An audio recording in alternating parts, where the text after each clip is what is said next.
क्यों कहा जाता है उन्हें हारे का सहारा? आइए जानते हैं। इस वीडियो में हम आपको खाटू श्याम का इतिहास, कहानी, कथा और खाटू श्याम मंदिर कहाँ स्थित है इसकी पूरी जानकारी देंगे। ये बात है उस समय की जब महाभारत का युद्ध शुरू होने ही वाला था। कौरव और पांडव दोनों अपनी पूरी शक्ति के साथ मैदान में थे। पूरा युद्ध क्षेत्र सांसें रोककर खड़ा था। सारे देवता, सिद्ध ऋषि और भगवान श्री कृष्ण भी जानते थे कि ये युद्ध पूरे युग का परिणाम बदल देगा। उधर बर्बरीक, भीम के पौत्र और घटोत्कच के पुत्र, सबसे शक्तिशाली योद्धाओं में से एक थे। उनके भीतर वीरता, शक्ति और विनम्रता तीनों का अद्भुत संगम था। उनके पास भगवान शिव द्वारा दिए गए 3 दिव्य बाण थे, जिनकी शक्ति से एक बाण पूरे युद्ध क्षेत्र को नष्ट कर सकता था। एक बाण सभी दुश्मनों को पहचान कर मार सकता था। तीसरा बाण सबको एक जगह बांध सकता था। मतलब पूरा महाभारत सिर्फ एक पल में खत्म हो सकता था। लेकिन युद्ध देखने जाने से पहले बर्बरीक ने अपनी माता से अनुमति मांगी। माता ने गंभीर स्वर में पूछा, बेटा तुम किसके पक्ष में युद्ध करोगे? बर्बरीक ने सहज पर दृढ़ भाव से कहा, जो हारेगा मैं हमेशा उसका साथ दूंगा। ये सुनकर माता एक पल को स्तब्ध रह गई, क्योंकि इसका अर्थ केवल वही नहीं था जो कहा गया। इसके पीछे एक बहुत बड़ा परिणाम छिपा था। क्योंकि अगर पांडव हारेंगे, बर्बरीक उनकी ओर से लड़ेंगे। अगर कौरव हारेंगे, बर्बरीक उनकी ओर से लड़ेंगे। मतलब जिधर हार दिखेगी, बर्बरीक उस तरफ खड़े हो जाएंगे। और इसका नतीजा, युद्ध कभी खत्म नहीं होगा। क्योंकि बर्बरीक जिसके साथ खड़े हो जाए, उसे हराना असंभव था। ये वही क्षण था जिसने महाभारत के परिणाम को हमेशा के लिए बदल दिया।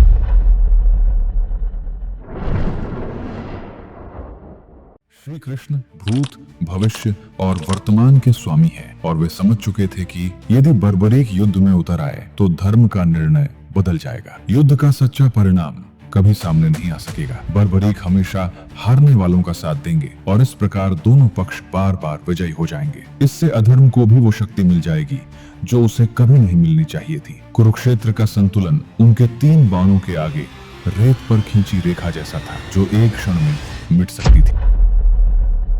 इसीलिए श्री कृष्ण ने गहरी गंभीरता से कहा, ओ वीर, तुम्हारी शक्ति अद्भुत है, पर आज धर्म की रक्षा के लिए मुझे तुमसे एक दान चाहिए। बर्बरीक ने विनम्रता से पूछा, भगवान आप क्या दान चाहते हैं? श्री कृष्ण का स्वर धीमा पर अडिग हो उठा, मुझे तुम्हारा शीश चाहिए।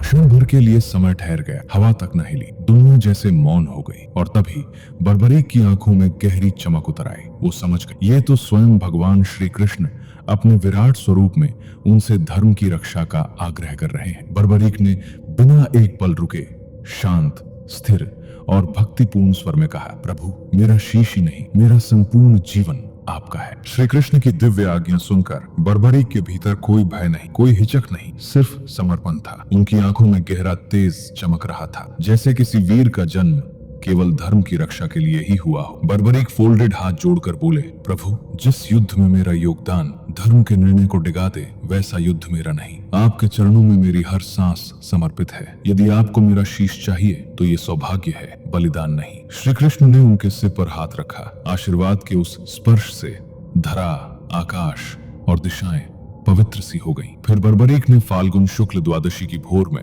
गंगा जैसी निर्मल भावना से स्नान किया, पूजन किया और अपने अंतिम प्रहर के लिए शांत चित्त बैठ गए। उन्होंने अपनी तलवार उठाई, पर हाथ कांपा नहीं, आंखें डरी नहीं, हृदय टूटा नहीं, क्योंकि वे जानते थे ये कोई मृत्यु नहीं, ये तो भगवान द्वारा दिया गया अमृत अवसर है। एक आखिरी प्रणाम करते हुए बोले, मेरे प्रभु, मेरा शीश आज से आपका दास है। और फिर बिना एक क्षण की देरी के बर्बरीक ने अपना शीश स्वयं अपने हाथों से अर्पित कर दिया। जो सिर उनके शरीर से अलग हुआ, घरघराती आंधियों के बीच भी एक पल को कांपा नहीं। उसकी आंखों में न कोई पीड़ा, न कोई भय, सिर्फ श्री कृष्ण के चरणों की ओर अटूट भक्ति। श्री कृष्ण ने उस दिव्य शीश को अपने हाथों में उठाया और अत्यंत सम्मान से कुरुक्षेत्र के एक ऊंचे स्थान पर स्थापित किया, ताकि बर्बरीक पूरा महाभारत युद्ध अपने दिव्य नेत्रों से देख सके। फिर श्री कृष्ण बोले, हे श्याम, युद्ध के साक्षी तुम रहोगे। युगों युगों तक तुम्हारी भक्ति अमर रहेगी। कलयुग में तुम मेरे नाम से पूजे जाओगे, हर टूटे दिल का सहारा बनोगे। और उसी क्षण बर्बरीक नहीं, श्याम बाबा प्रकट हुए, कलयुग के देव, हरे का सहारा, शीशदान के अमर प्रतिमान। श्री कृष्ण द्वारा ऊंचे स्थान पर रखे गए बर्बरीक के दिव्य शीश ने कुरुक्षेत्र की ओर दृष्टि डाली, और वही क्षण महाभारत की महान गाथा का एक पवित्र अध्याय बन गया। चारों दिशाएं धूल से भर चुकी थी। घोड़े, रथ, शंखनाद, धनुष के टंकार, युद्ध भूमि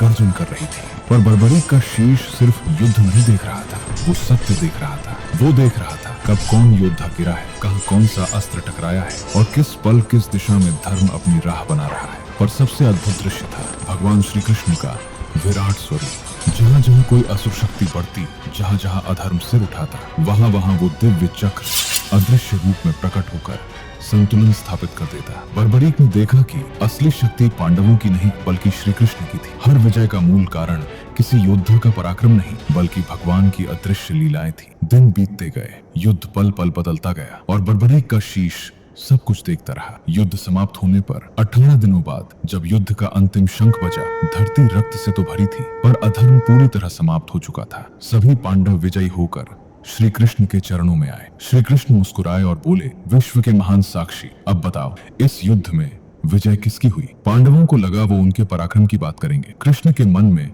अलग ही लय थी। फिर वे बर्बरीक के दिव्य शीश के पास गए और बोल उठे, हे वीर श्याम, तुमने संपूर्ण युद्ध देखा है, सच्चा उत्तर तुम ही दे सकते हो। बताओ इस विजय का श्रेय किसे जाता है? और फिर बर्बरीक का शीश गहरी, स्थिर और सत्यता से भरी आवाज में बोला, प्रभु यदि सच्चा उत्तर चाहिए तो सुनिए। इस युद्ध में जीते न पांडव न कौरव, विजय तो केवल और केवल आपकी हुई है, क्योंकि हर प्रहार में, हर संकल्प में, हर प्रमात्र जीत में आप ही थे। इन शब्दों ने सभी को मौन कर दिया। दुनिया को पहली बार पता चला महाभारत के पीछे की अदृश्य शक्ति कौन थी। श्री कृष्ण ने बर्बरीक के शीश पर वरदहस्त रखा और कहा, युगों युगों तक तुम्हारा ये सत्य अमर रहेगा। कलयुग में लोग तुम्हें खाटू श्याम कहकर पुकारेंगे और हर दुखी, टूटे हार चुके प्राणी का तुम ही सहारा बनोगे। और इसी विधान से खाटू श्याम की दिव्य महिमा कलयुग में शुरू हुई। हरे का सहारा, लख दातार शीश दान के देव श्याम बाबा। महाभारत का युद्ध समाप्त हो चुका था, धर्म की विजय हो चुकी थी, पर एक प्रसंग अभी भी बाकी था, बर्बरीक के शीश का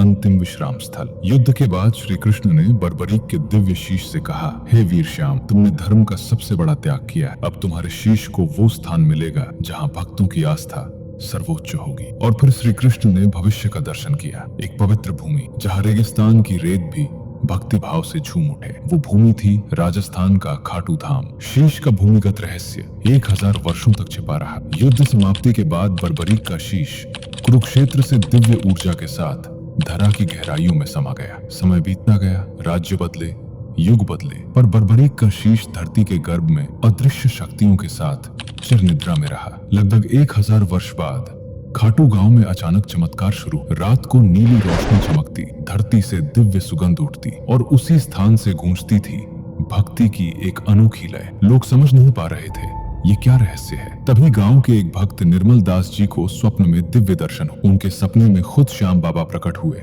और बोले, ओ भक्त, मेरा शीश इसी भूमि के नीचे छिपा है। समय आ गया है मुझे दुनिया के सामने आने का। शीश की चमत्कारिक खोज। अगले ही दिन खाटू गांव के लोग निर्दिष्ट स्थान पर पहुंचे। जैसे ही खुदाई शुरू हुई, धरती से एक दिव्य प्रकाशमान शीश प्रकट हुआ। आंखें बंद थी, पर उससे निकलती ऊर्जा जैसे पूरे वातावरण को पवित्र कर रही थी। सभी लोग अश्रुधारा में डूब गए। उनके सामने था वही शीश जिसने पूरा महाभारत युद्ध अपनी आंखों से देखा था, जो धर्म का साक्षी था, जो स्वयं कृष्ण द्वारा पूजित था। शीश को अत्यंत सम्मान से राजा रूप सिंह चौहान और रानी नर्मदा कंवर ने एक अत्यंत सुंदर मंदिर में स्थापित करवाया। ये वही स्थान है जहां आज विश्व विख्यात खाटू श्याम जी मंदिर स्थित है। जैसे ही शीश की स्थापना हुई, खाटू की भूमि में अद्भुत चमत्कार होने लगे। बीमारियां स्वतः ठीक होने लगी, दुखी जन को मनोबल मिला, टूटे हृदयों को सहारा मिला, हर भक्त की मनोकामना पूर्ण होने लगी। इसलिए उन्हें कहा गया, हरे का सहारा खाटू श्याम। कलयुग में क्यों बढ़ती जा रही है श्याम बाबा की महिमा? क्योंकि श्री कृष्ण ने कहा था, कलयुग में जब कोई टूटा होगा,